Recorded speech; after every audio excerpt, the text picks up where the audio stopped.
At first, I was the chair of Asian American Studies, and then I became the dean of ethnic studies.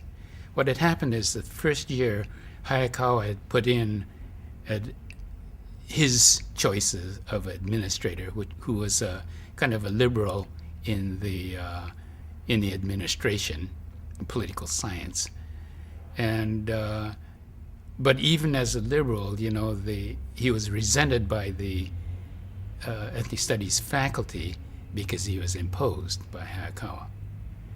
And it ended up with Hayakawa firing everybody in the Black Studies department, particularly because they had a course in black journalism. And they published a paper called Black Fire, and they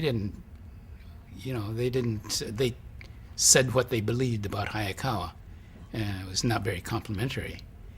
And so he ended up firing everybody in the Black Studies department. Then he had a dilemma, and the rest of the deans of the Council of Academic Deans got together, and the social science dean knew me, so they recommended that I become the dean. And so Hayakawa approached me, and I says, well, I got a sabbatical, and I'm going to Japan. And he says, would you take the job anyway? And I said, I'll think about it.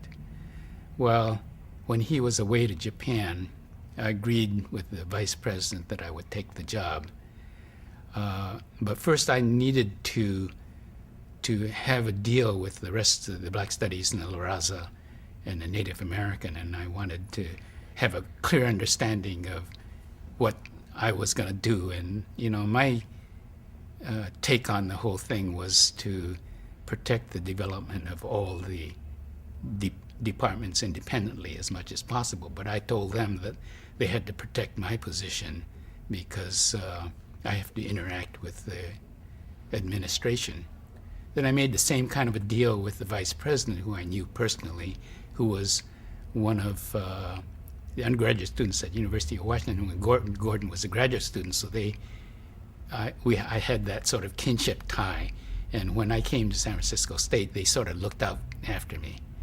And I made a deal with him, and I says, when I say I want something for the ethnic studies program, you guys got to give it to me because I need to keep order. And so I worked on my personal ties with him to get the kind of concessions we needed in ethnic studies to do what we needed to do.